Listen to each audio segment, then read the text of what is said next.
Livelihood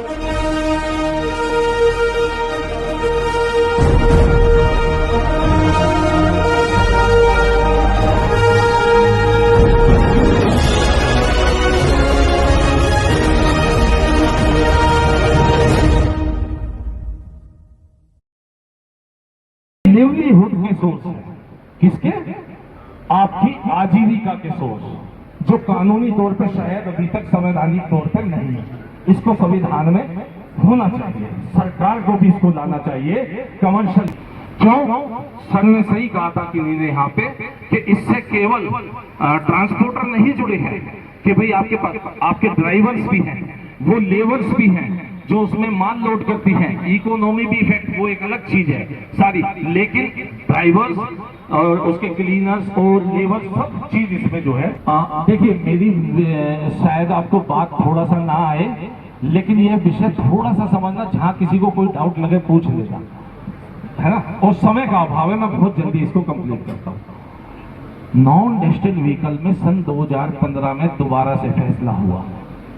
वही ये फैसला था जहां ईसीसी टैक्स लगाया गया, और जो कमेटी थी ईपीसीए कमेटी, उसकी रिपोर्ट 106 नंबर में लिखा हुआ है कि यह चार्ज कंजेशन चार्जिंग है। क्या है? Congestion charging. अब एक बात बताएं, कानूनी तौर पर एक तरफ जब आपने मुझसे कंजेशन चार्जिंग के नाम पे, जिसका भले ही आपने ईसीसी इन्वायरमेंटल कंपेंसेशन है, मतलब मैं कंपेंसेट कर रहा हूं कि आपको लगता है मैं इन्वायरमेंट को नुकसान पहुंचा रहा हूं, फिर भी आप इस बिहाफ पे मुझे एंट्री दे रहे हैं कि मैं कंजेशन चार्ज पे करूं, कंपेंसेशन पे करूं। अब इसको पे करने के बाद मुझे फिर से अंदर रिस्ट्रिक्शन झेलना पड़ता है नो एंट्री का। क्यों? 4-4 हजार 5-5 हजार रुपए देने के बावजूद का यहाँ विषय नहीं है। मैं अपने पर्सनल केस में ऑनरेबल दिल्ली हाई कोर्ट में छोटी गाड़ियों के लिए नो एंट्री के लिए लड़ रहा हूँ, बिना किसी वकील साहब के लड़ रहा हूँ, खुद लड़ रहा हूँ, पैसे नहीं है, गरीब आदमी हूँ, एक मेरी गाड़ी है। अच्छा, बस इतना ही मैं आपसे कहना चाहता हूँ। ये सब जो हो रहा है अध्यक्ष महोदय जी, ये कहीं ना कहीं हमारे देश की इमरजेंसी, 42वां संशोधन, 2016 का पेरिस एग्रीमेंट, 2006 का यूएनजीटीआर का 1998 का एग्रीमेंट और विदेशी नीतियों के चलते हो रहा है। लेकिन पुट्टू स्वामी वर्सेस सुप्रा में जब आधार कार्ड का ऑनरेबल सुप्रीम कोर्ट ने फैसला किया था, तो कहा था कि अगर देश के नागरिक का ह्यूमन राइट्स का टेल होता है तो भले ही चाहे वह विदेश नीति हो, फिर भी यह कोर्ट का जुडिशियल रिव्यू का सब्जेक्ट होता है। मैं आपसे अनेक ज्ञान की लाठी से उसको भर को सकते हैं, लेकिन चीटी हम तब बनते हैं जब लैक ऑफ नॉलेज में होते हैं और उस गड्ढे में से राम सेतु के समुद्र में गिर जाते हैं, आज जीवन तक गिरे रहते हैं, कोई हमें वहां बचाने नहीं आता है, क्योंकि समुद्र में बड़ी बड़ी मछलियां बैठी है।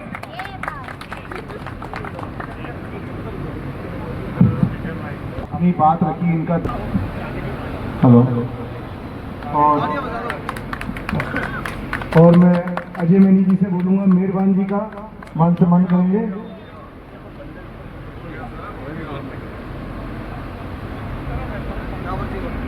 मदन डावर जी, हमारे ट्रेड के लीड बैकबोन प्रवेश मेहता जी का मान सम्मान करेंगे। तालियां बजती रहे, तालियों में कमी नहीं है हमारे पास, तालियां बजाने के अलावा और कुछ बचा भी नहीं है। अब तालियां बजवाएंगे। अमित जी, अमित अरोड़ा जी हमारे साना जी का मान सम्मान करेंगे।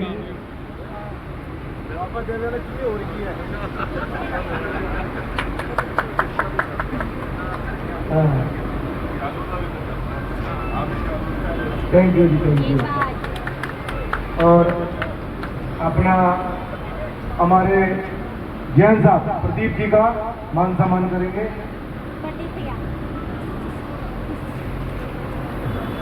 हमारे वीआईपी राजू जी, ये हमारे बॉडी बिल्डर एसोसिएशन के प्रेसिडेंट उमेश जी, इनका मान सम्मान करेंगे।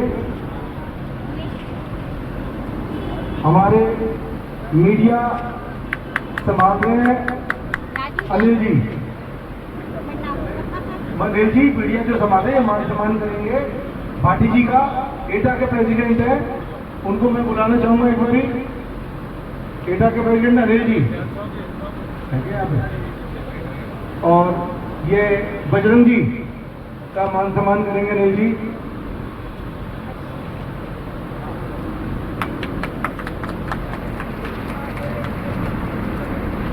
बहुत बहुत धन्यवाद, आप सभी ने अपना कीमती वक्त निकाला। और कोई और वक्ता, कोई और सज्जन कुछ बात बोलना चाहे उसका स्वागत है बहुत बहुत।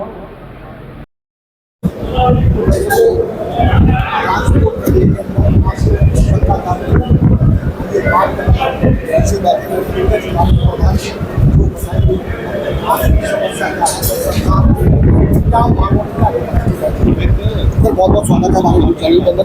और जो हमारी पब्लिक भी परेशान है, ट्रांसपोर्ट नगरी भी परेशान है, आखिर ये मुद्दा क्या है? तो सर जहाँ तक पब्लिक या आम जनता का परेशान होने का मुद्दा, उनसे हम क्षमा चाहेंगे। ये हमारे रोजगार और व्यापार की लड़ाई है और हम उनसे निवेदन करेंगे आपके चैनल के माध्यम से कि 2 दिन के लिए हमें और कोऑपरेट करें। हम समझ सकते हैं कि दूध, घी, दही, फल, सब्जी, दवाइयाँ कुछ कमी आई होगी क्योंकि गाड़ियाँ नहीं चल रही हमारी, परंतु सरकार को ये समझाना कि ग्रीन टैक्स के दायरे में हमारे साथ जो लूट चल रही है, जो अनाइंसाफी चल रही है, उसको बंद किया जाए। तो 3 दिन का हमने संकेत दिया है, सांकेतिक हड़ताल करके सरकार को 3 दिन के लिए एक मैसेज देना चाहते हैं कि ट्रक का समाज में क्या रोल है। ट्रक का पहिया चलता है तो हमारी अर्थव्यवस्था चलती है, हमारी जीडीपी ग्रोथ में हमारा योगदान है। हर दुख की घड़ी में सरकार के साथ रहे, कोरोना में, कारगिल युद्ध में, चुनाव में, हर जगह हमारा सहयोग है। तो सरकार हमें कहीं न कहीं दरकिनार कर रही है, इग्नोर कर रही है इतनी बड़ी सेगमेंट, और उसका हाल ही हो गया कि हम सड़कों पर आ गए हैं। और दुर्भाग्य की सुप्रीम कोर्ट की हमारी अर्जी पर सुनवाई नहीं कर रही। हमें सुने बिना निरंतर हमारे खिलाफ निर्णय आते जा रहे हैं जो हमारे को सड़कों से बाहर करने के लिए पर्याप्त है। तो हमारे सरकार से मीटिंग करके आए हैं, मंत्री जी को समझा के आए हैं, बता के आए हैं, विश्वास लिया उनका कि हम लोग बड़े जेन्युइन मुद्दों के साथ आगे बढ़ रहे हैं। जो ग्रीन टैक्स आप हमसे वसूल रहे हैं उसकी बढ़ोतरी से कभी पोल्यूशन कम नहीं होगा। टैक्स बढ़ा दो पोल्यूशन कम हो जाए, ये कभी हो सकता है क्या ये पॉसिबल है? तो वो चिंता नहीं था। दूसरी बात जो यूरो 6 गाड़ी है जिसको एक हाथ सरकार ग्रैब में फ्री कर देती है, एक्सेप्ट रखती है क्योंकि वो पोल्यूशन फ्री गाड़ी है, और उससे पोल्यूशन के नाम पे ग्रीन टैक्स दिया जा रहा है। सरकार के पास जवाब नहीं, सीए के ऊपर जवाब नहीं। 1500 करोड़ रुपए सीए के ऊपर जमा किया, उसका खर्च कोर्ट को भी हिसाब नहीं दिया, सरकार को नहीं दिया, मीडिया को नहीं दिया, हमें नहीं दिया। तो फिर आगे रेट बढ़ाने का कोई औचित्य नहीं बनता। इन सब बातों को लेके आवश्यक वस्तुएं जैसे दूध, फल, सब्जियां, घी, पनीर, मेडिसिन, इन पर कोई टैक्स नहीं था। कोर्ट को गुमराह किया एमसीडी ने ये कह के कि इन गाड़ियों की पहचान नहीं हो सकती। आज ईवी बिल का जमाना है, हर गाड़ी के पास ईवी बिल है, पर्चा है, हर गाड़ी के पास पेपर्स है जिसमें लिखा होता है इसके अंदर क्या माल है। तो डाला खोलने की नौबत नहीं आती। ये सरकार ने यानी कि एमसीडी ने कोर्ट को गुमराह किया है, सुप्रीम कोर्ट को ऑर्डर कराया है। हम दोबारा इस पर अर्जी लगाएंगे। हड़ताल से आपको लगता है कि पब्लिक के अंदर सुविधाएं आएगी? सर पब्लिक की सुविधा तो खराब होगी। 3 दिन की हड़ताल में भी जैसे आज 20% काम चला है, कल 100% चक्का जाम है। सरकार से लग रहा है कि कोई आश्वासन मिलेगा? सरकार ने आश्वासन दिया, आज ही दिया है, लेकिन हम आश्वासन पे नहीं टिक सकते। हमारा रोजगार फंस चुका है, हमारा व्यापार बंदी क्या खत्म होने के कगार पे आ चुका है। सरकार एक स्ट्रॉन्ग सा हमारे लिए व्यू ले, एक ट्रांसपोर्ट पॉलिसी बनाए, हमें बताएं हम कौन सी गाड़ी ले रहे हैं, उसका कितना लाइफ है, कौन सा इंजन इस्तेमाल करना है। हम सरकार के साथ हैं, किंतु हमें डार्क में रख के रोज नए तुगलकी की फरमान ला के ट्रांसपोर्ट रेट को सरकार बर्बाद करने में तुली है, इसका विरोध कर रहे हैं। हम संदीप जैन के साथ जुड़ गए हैं और संदीप जैन जी से भी बात करेंगे और क्या कहते हैं इस मुद्दे पर जहां पे पब्लिक परेशान है, जहां पे ट्रक का पहिया हो गया है जाम। तो ये बात करते हैं संदीप जैन जी ट्रांसपोर्ट नगरी के किंग हमारे साथ जुड़ चुके हैं। तो संदीप जी क्या लगता है कि आश्वासन आपको मिल गया है, 3 दिन का समय मिल गया है, 3 दिन के बाद क्या लगता है कि सरकार से आपकी सुविधाएं पूरी होंगी? यहाँ पे पब्लिक काफी परेशानी का सामना करना पड़ेगा क्योंकि पब्लिक के लिए दूध, सब्जी, घी सभी चीज जरूरी है। देखो सरकार को हमारी बातें माननी पड़ेंगी। अगर इन 3 दिन के चक्का जाम में नहीं मानेगी तो हम अनिश्चितकाल पे भी जाएंगे, हम भूख हड़ताल पे भी जाएंगे, क्योंकि हमारी रोजी रोटी है। उस रोजी रोटी पे एनजीटी को 4500 के हमारे को पर्ची लग गई, 4500 में उस पर एडमिट डालना पड़ता है। पॉल्यूशन रहित का हम 9000 रुपये दे के सरकार हमें दे रही है। हम दिल्ली में रहने में क्या हम पॉल्यूशन रहित रह पा रहे हैं? अगर हम इतना पैसा ले रहे हैं, सरकार हमारे को कुछ अलग से दे रही है क्या? उसने हमारे यहाँ वाटर प्लांट लगाया है क्या? हमारे ट्रांसपोर्ट नगर में सड़कों की सफाई कराई है क्या? ट्रांसपोर्ट नगर से मिट्टी उठवाई है? 1500 करोड़ 1498 करोड़ रुपया एनजीटी के पास पड़ा है और आपने ट्रांसपोर्ट नगर की हालत देखी है क्या? ट्रांसपोर्ट व्यवसाय पे वो पैसा नहीं खर्च करा आज तक 1 रुपया भी। अगर कल को सरकार ने सड़कें यहाँ बनाई हैं तो दिल्ली भारत सरकार ने बनाई, एनजीटी ने नहीं बनाई। एनजीटी कैसे पैसा लेने के लिए ट्रांसपोर्ट होते? ये हमारी आर पार की लड़ाई है। इसके लिए हमें जितने दिन लड़ना पड़ेगा हम हर हाल में लड़ेंगे। बहुत बढ़िया, बहुत बढ़िया। यहीं पे हमारे साथ में एक भाई और जुड़ गए हैं, बातचीत करेंगे यहाँ पे कि पब्लिक के लिए क्या सुविधा सर और ट्रांसपोर्ट के लिए क्या कहना चाहेंगे? सर, ट्रांसपोर्ट तो किसी भी देश की रीढ़ की हड्डी है और अगर किसी की रीढ़ की हड्डी में कुछ प्रॉब्लम हो जाए या कोई दिक्कत हो जाए तो क्या वो देश, क्या वो शरीर खड़ा रह सकता है? तो हमारी सरकार से यही गुजारिश है कि अपनी रीढ़ की हड्डी को बचाएं, ट्रांसपोर्ट व्यवसाय को बचाएं, नहीं तो ये देश की अर्थव्यवस्था ऐसे बैठ जाएगी जैसे बिना रीढ़ के आदमी बैठता है। क्या सरकार का जो नियम है हर बार बदलना ये अच्छा है कि कभी डीजल में तो कभी पेट्रोल में तो कभी सीएनजी में, क्या आगे और नई टेक्निक आने वाली है? नई टेक्निक तो यही है, जैसा आपने हमारे प्रदर्शन में देखा है, घोड़ा गाड़ी ला सकती है अब तो ये। जितनी इन्होंने हमारे पे टैक्स लगा दिए, जितने इन्होंने हमारे के ऊपर नॉर्म्स लगा दिए, एंट्री वगैरह हो गई, जो नॉर्म्स लगा दिए, इससे तो बढ़िया अब यही है कि हम घोड़ा गाड़ी पे ही चलें। अब ये इनसे उम्मीद बाकी है, जितना इन्होंने हमारे पे खर्चे हमारे बढ़ा दिए, हमारा जो बिजनेस है वो लॉस में कर रहे हैं। हम लॉस में कब तक करेंगे? लॉस में आदमी कोई बिजनेस ज्यादा देर नहीं कर सकता। अब तो हमें उम्मीद भी खत्म हो गई कि हमारा बिजनेस प्रॉफिटेबल होगा। तो हमारा उन्हें सरकार से अनुरोध है कि अपनी रीढ़ की हड्डी ट्रांसपोर्ट उद्योग को बचाएं, उसको संरक्षण दें, ना कि उसका आप शोषण करें। बहुत बढ़िया, बहुत बढ़िया। कहते हैं जलता हुआ दिया है जो हमारे घर के अंदर पूरा उजाला देता है, वहीं पे हम बता दें कि ट्रांसपोर्ट नगरी में अगर माना जाए तो ट्रक को भी हम जलता हुआ दिया कहेंगे, जो हर घर में दिया जलाता है, जहाँ पे हम सब्जी, तेल, घी, दूध सभी चीज प्राप्त करते हैं। यहीं पे भाई साहब और बात करते हैं। चेयरमैन जी हमारे साथ जुड़ चुके हैं। चेयरमैन जी, दो बातें ट्रांसपोर्ट के लिए, क्या बोले? दो बातें ट्रांसपोर्ट नगरी के लिए। मेरा नाम कुलतर सिंह कटवाल है, मैं former president all India motor transport Congress का चेयरमैन, और अब मैं जो कमेटी है उसका कन्वीनर हूँ इसका। क्या कहना चाहेंगे हमारे ट्रांसपोर्ट नगर के लिए, हमारे ड्राइवर भाई के लिए, पब्लिक के लिए क्या कहना चाहेंगे? हम पब्लिक के साथ में, ट्रांसपोर्टरों के साथ में, लेकिन ट्रांसपोर्टर के साथ में कोई नहीं है, ना सरकारें हैं ना हमारी जुडिशरी है। जी जी। हमारी दो मुख्य मांगें थी। पहली हमारी मुख्य मांग थी ग्रीन टैक्स के ऊपर। दिल्ली में जब ये ग्रीन टैक्स लगाया गया तो हमें थोड़ा अच्छा नहीं लगा, लेकिन फिर भी हमने दिल को समझाया कि भाई ये दिल्ली की धुआं साफ होना चाहिए, कम होना चाहिए, ताकि हमारे बच्चे स्वस्थ रहें, हमारे बुजुर्ग स्वस्थ रहें। लेकिन सरकार ने तो उस चीज़ को ये समझ लिया कि शायद ये एक पैसे बनाने का ना रिश्वत का तरीका ढूंढ लिया। पिछले 7-8 साल में दिल्ली का धुआं तो कम हुआ ही नहीं, और दुनिया में सबसे ज़्यादा धुआं एक नंबर पर दिल्ली का है। और 1500 करोड़ रुपया इकट्ठा भी कर लिया हमसे। इकट्ठा करने के बाद कहीं लगाया नहीं धुएं के नाम पर, तो धुएं का पैसा इकट्ठा करके इन्होंने धोखा दिया ट्रांसपोर्टर और देश की दिल्ली की जनता को। उसके बाद सरकार ने समझा कि ये बड़ा आसान तरीका है, तब इन्होंने टैक्स बढ़ा के 4200, 5200, 5800 ऐसे कर दिया कि आप करोड़ रुपये और इकट्ठा कर लें। गाड़ी वाले को बच्चा 5000 है तो टैक्स भर के कहाँ से सर्वाइव कर पाएगा? उसके बाद जो गाड़ी हमारी सब्जी की आती थी, जिससे कि आम जनता पे बोझ नहीं पड़ता था महंगाई का, इन्होंने सब्जी की गाड़ियों पे और गेहूं की गाड़ी, मेडिसिन की, एसेंशियल कमोडिटीज की गाड़ी पे ग्रीन टैक्स लगा दिया, खाली गाड़ी पे भी लगा दिया। उन्हें बड़ा मजा आ रहा है कि पैसे इकट्ठे कर लो ट्रांसपोर्ट से, लेकिन धुआं नहीं दिल्ली का साफ करना है। तो ये मुद्दे थे। एक BS4 गाड़ियों का मुद्दा था हमारा, वो जो 17 लाख गाड़ी हमारी NCR के अंदर BS4, ये खत्म कर रहे हैं इसको अक्टूबर के अंदर। सेंट्रल सरकार ने उसकी लाइफ तय कर रखी है 10 साल, 12 साल। 5 सालों में गाड़ी किस्तें नहीं उतरी, तो जब खत्म कर दें तो ट्रांसपोर्टर कहाँ पे जाएगा? तो दो गंभीर मुद्दे हैं। धुएं का मसला है, 0406 गाड़ियाँ धुआं नहीं मारती, तो सरकार ही कहती है, तो फिर ग्रीन टैक्स किस बात का? ये हमारे दो मुख्य मांग है। बहुत बहुत धन्यवाद, बहुत बहुत। संदीप जी, मैं बात करना चाहूँगा, कहीं ना कहीं जो है ट्रैफिक नियम को लेके भी हमारे ट्रांसपोर्ट नगरी में काफ़ी परेशानी है, जैसे टोल टैक्स जगह जगह बात करेंगे हम, और भी चीज़ें हैं जहाँ ट्रैफिक नियमों से काफ़ी दिक्कत है, नो एंट्री वगैरह हो गई, क्या कहना चाहेंगे उस विषय में? देखो, ट्रांसपोर्ट के साथ हर एक चीज़ की समस्या, कहीं नो एंट्री है, कहीं लेन है, ट्रैफिक पुलिस की समस्या रहती है, ड्राइवर को परेशानी रहती है दिन रात।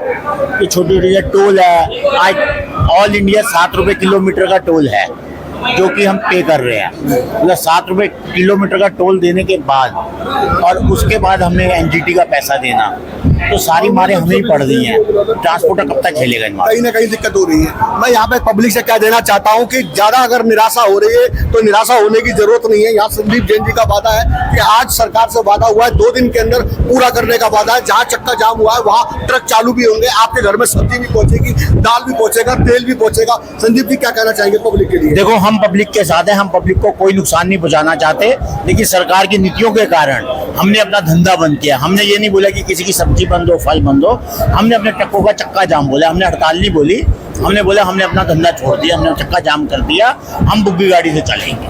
बहुत बढ़िया, बहुत बढ़िया। तो दर्शकों जुड़े रहिए ऐसी खबरों के लिए हमारे साथ। संजय कुमार श्रीवास्तव, मुस्कान इंडिया न्यूज, दिल्ली। कर रहे हैं। कल रात के भी मैंने वीडियो भी देखे, और रात को मैं खुद बॉर्डर पे गया था, कुंडली बॉर्डर पर। भाई बजरंग, हमारे सांगा साहब के छोटे भाई कुलतरण जी, और जितने भी साथी वहां थे, मैं नाम तो नहीं ले पाऊंगा, लेकिन करीब 50 आदमी पूरी रात 4 बजे तक बॉर्डर पर खड़े थे, और लाखों गाड़ियां इन्होंने वापस कर दी कुंडली बॉर्डर से, और लांबा बॉर्डर जो नरेला के पास पड़ता है। इनके लिए भाई एक बार ताड़ियां बजा दो। ये वो योद्धा हैं जो अपना घर परिवार छोड़कर, अपना समय निकालकर ट्रक इंडस्ट्री को दे रहे हैं। ये बहुत बड़ी बात है।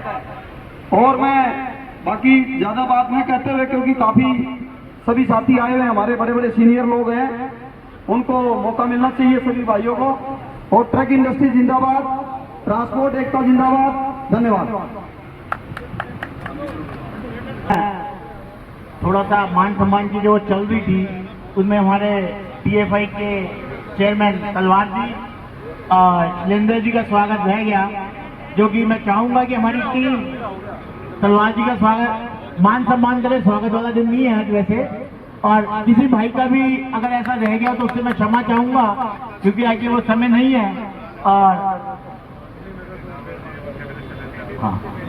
और मैं डाबा जी से निवेदन करूंगा कि वो अपने मुख से 2 वचन हमें अच्छी ज्ञान की परिभाषा बताए। जैन साहब, ये परिभाषा का इस टाइम नहीं, बड़े दुख के साथ सूचित किया जा रहा है कि जो आज हमारी मीटिंग हो रही थी वो भी फेल हो गई।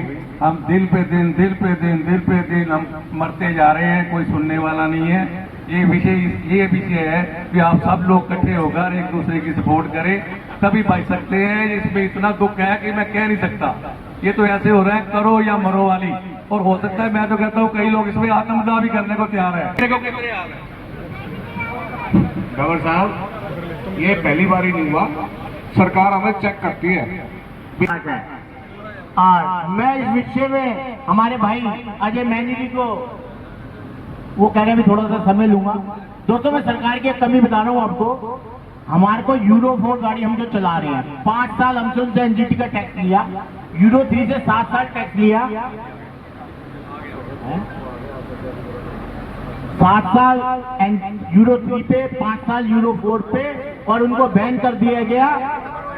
और हमारे भी Harish Sabharwal ji, all India motor transport congress के प्रधान, इनका एक बार जोरदार खड़े होकर तालियां बजा के स्वागत करेंगे।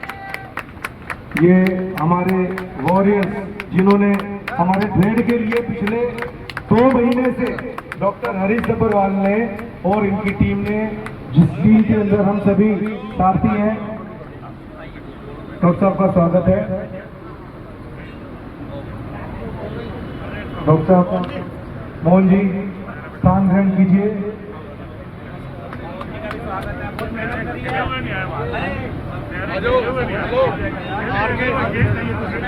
हमारे मोहन जी भी बहुत हमारे RTW के प्रेसिडेंट मोहन जी, हमारे R.K. शर्मा जी, हमारे all India motor transport congress के प्रेसिडेंट हरीश सब्बरवाल जी हमारे बीच हैं। इन सभी का एक बार जोरदार तालियां जाके स्वागत करेंगे। और रविंद्र खुराना जी का बहुत स्वागत है।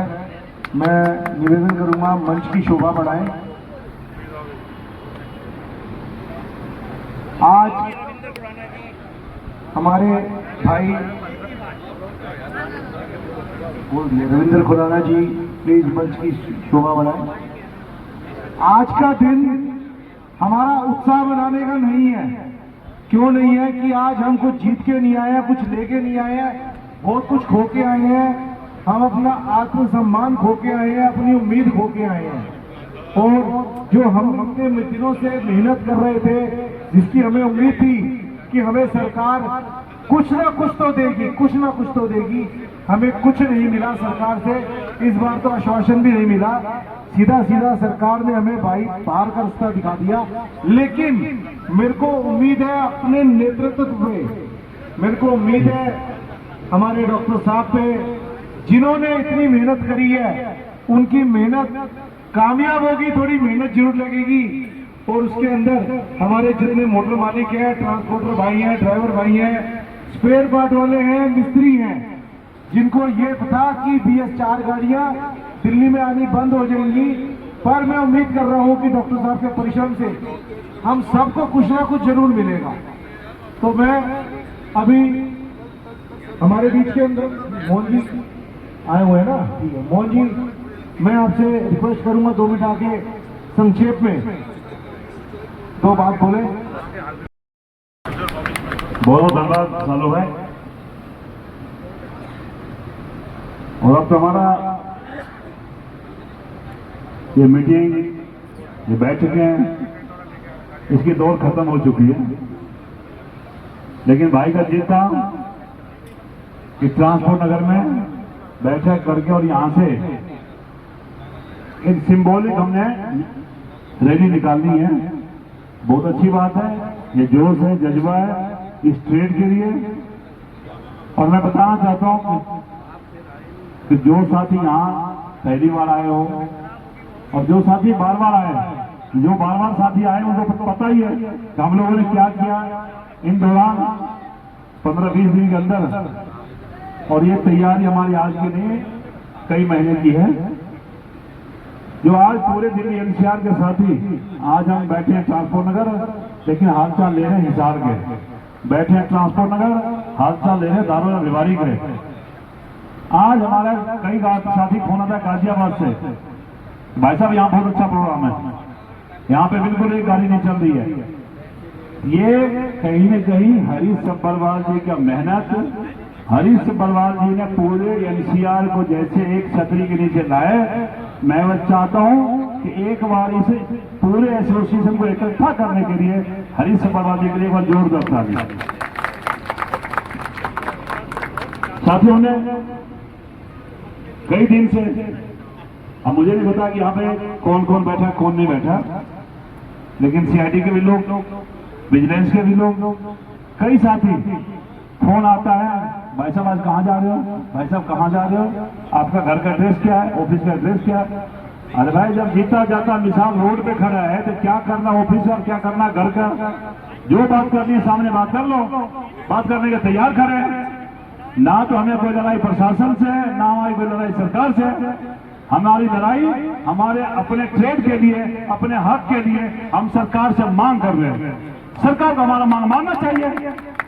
इसी मांग में हम लोग आज पूरे 1 महीना से पूरी दिल्ली NCR में घूम घूम के हमने इसका का प्रचार किया। 1 महीना लेकिन MCD ने एक पेज फंसाया और कोर्ट ऑर्डर दे दिया, मैं सारी गाड़ी से टैक्स लेना शुरू कर दो।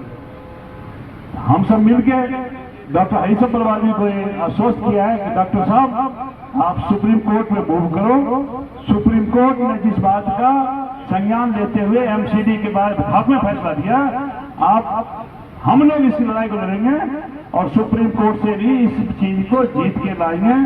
दूसरी बात, डीजल से गाड़ी मूव कर दिया, सीएनजी पे, उस टाइम पे बताया गया कि भाई सीएनजी पॉल्यूशन नहीं है। अब आने वाले समय के लिए बता देता हूं, 1 महीने के अंदर अंदर सीएनजी गाड़ी के ऊपर भी बैन लगने जा रहा है। कोई भाई यदि खुश हो रहा हो कि मेरी गाड़ी सीएनजी है, तो सीएनजी गाड़ियां 1 महीने के अंदर ये भी उस दायरे में आने वाली है। तो मैं आप तमाम साथियों से बताना चाहता हूं कि सरकार के पास कोई पॉलिसी ना नीयत है ना नीति है। सरकार हमारे ऊपर हर चीज को लाके थोपती है। आज एक अच्छी बात उठाई गई कि जो ये इलेक्ट्रिक गाड़ियां आएगी, इतनी महंगी गाड़ी आएगी, इसका लाइफ क्या होगा? इसका भी कोई लाइफ नहीं है। अब ये 10 साल चलेगी कि 15 साल चलेगी, उसके बाद सारा पैसा डेड हो जाएगा। तो मैं आज इसमें ज्यादा नहीं कहते हुए, क्योंकि हमारे मंच पे all India motor transport congress के राष्ट्रीय अध्यक्ष हरीश अग्रवाल जी, हमारे बिट्टू ओबराय जी, बड़े भाई परवेश मेहता जी, बॉबी जी, आर.के. शर्मा जी, सांगा साहब, और बड़े प्यारे रविंद्र खुराना जी, मन्नू अरोड़ा जी, प्रदीप गर्ग जी और तमाम साथी आज के इस कार्यक्रम का आयोजन करने वाले हमारे भाई सानू गुप्ता जी, अमन भाई, तमाम साथी जो इस कार्यक्रम में लगे। ये कार्यक्रम ना तो सालू भाई की है, नमन भाई की है, ये कार्यक्रम भी हम सब का है, क्योंकि हम सब ने मिलकर पूरे एनसीआर में घूम घूम के, कोई बोर्ड नहीं था, कोई नाम नहीं था, और एक ही नाम था, वो था all India motor transport Congress. और आज भी वही नाम है। ये इस लड़ाई की मैं एक कैरिंग से संजीव जैन जी का और सचिन जैन जी का है, इनके लिए एक बार तालियां बजा दी जाए। और मैं एक रविंद्र खुराना जी को बोलूंगा कि 2 शब्द आके स्टेज पे बोल, या मैं वही लेके आता हूँ आपके पास।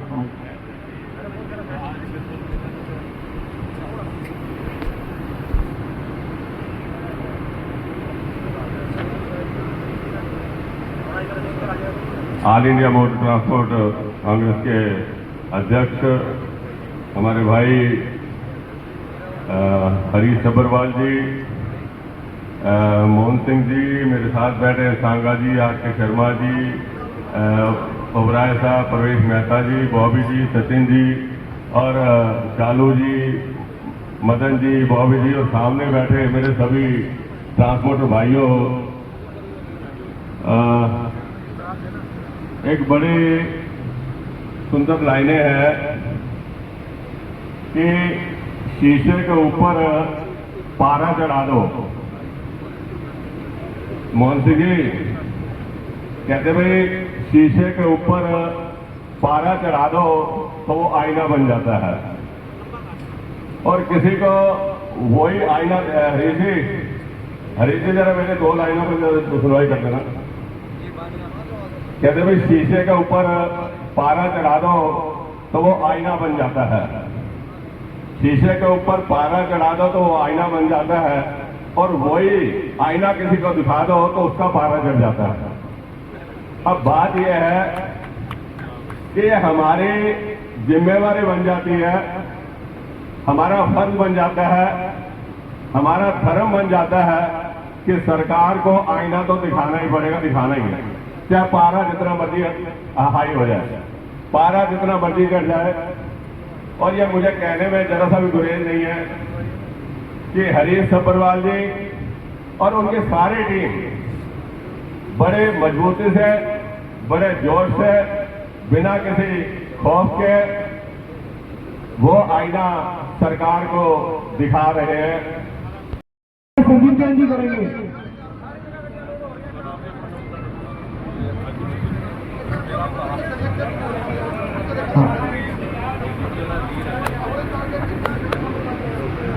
हमारे एक मित्र 2 शब्द बोलना चाहते हैं, तो आप और सभी एक बार प्रिंट मीडिया फोटो ले रहा है इनकी, और उसके बाद सरकार ने हमें भी मोड़ पे ला दिया है। हमने आज अपने ट्रक खड़े कर दिए हैं और बाहर हमारी बैलगाड़ी खड़ी है, आज हम उसी पे चलेंगे। और उसी पे रैली निकाले। मैं अपने मंच ਨੂੰ ਵੀ ਕਹਿਣਾ ਚਾਹੁੰਦਾ, ਆਪਣੇ ਸਾਥੀਆਂ ਨੂੰ ਵੀ ਕਹਿਣਾ ਚਾਹੁੰਦਾ, ਗੱਡੀਆਂ ਲੋਡ ਹੋ ਰਹੀਆਂ ਨੇ, ਅਸੀਂ ਖੱਚਰ ਰੇੜਿਆਂ ਤੇ ਨਹੀਂ ਚੜਨਾ ਹੈਗਾ, ਅਸੀਂ ਗੱਡੀਆਂ ਬੰਦ ਕਰਾਉਣੀਆਂ ਨੇ, ਫਟਾਫਟ ਫੋਟੋ ਕਰਾਓ, ਸਨਮਾਨ ਕਰਾਣੇ और चलो। बिल्कुल रोड पे निकलो, ऐसा नहीं गल बनेगी। सरकार ਨਾਲ ਸਿੱਧੀ टक्कर है, ਅਸੀਂ ਆਰਾਮ ਨਾਲ ਫੋਟੋ ਕਰਾਉਣ ਦੇ ਚੱਕਰ ਥੋੜੀ ਲੱਗੇ ਰਹਿਣਾ, ਅਸੀਂ ਜਾ ਕੇ ਆਪਣੀਆਂ ਗੱਡੀਆਂ ਰੋਕਣੀਆਂ ਨੇ, ਜਿਹੜੇ ਟਰੱਕ ਲੋਡ ਕਰ ਰਹੇ ਨੇ ਉਹਨਾਂ ਦਾ ਜਲੂਸ ਕੱਢਣਾ। ਸਾਡੇ ਸਿਰ ਤੇ ਪੈਰਾਮਿਲਟਰੀ ਫੋਰਸ ਲਾਤੀ, ਅਸੀਂ ਕੋਈ ਅੱਤਵਾਦੀ ਥੋੜੀ ਆ। ट्रांसपोर्ट में चलो, पहले जिनकी गाड़ियां लोड हो रही है उनको रोकना चलेंगे, नहीं चल सकते आपको गोद में बिठा देंगे, सिर पे बिठा देंगे। चलो आप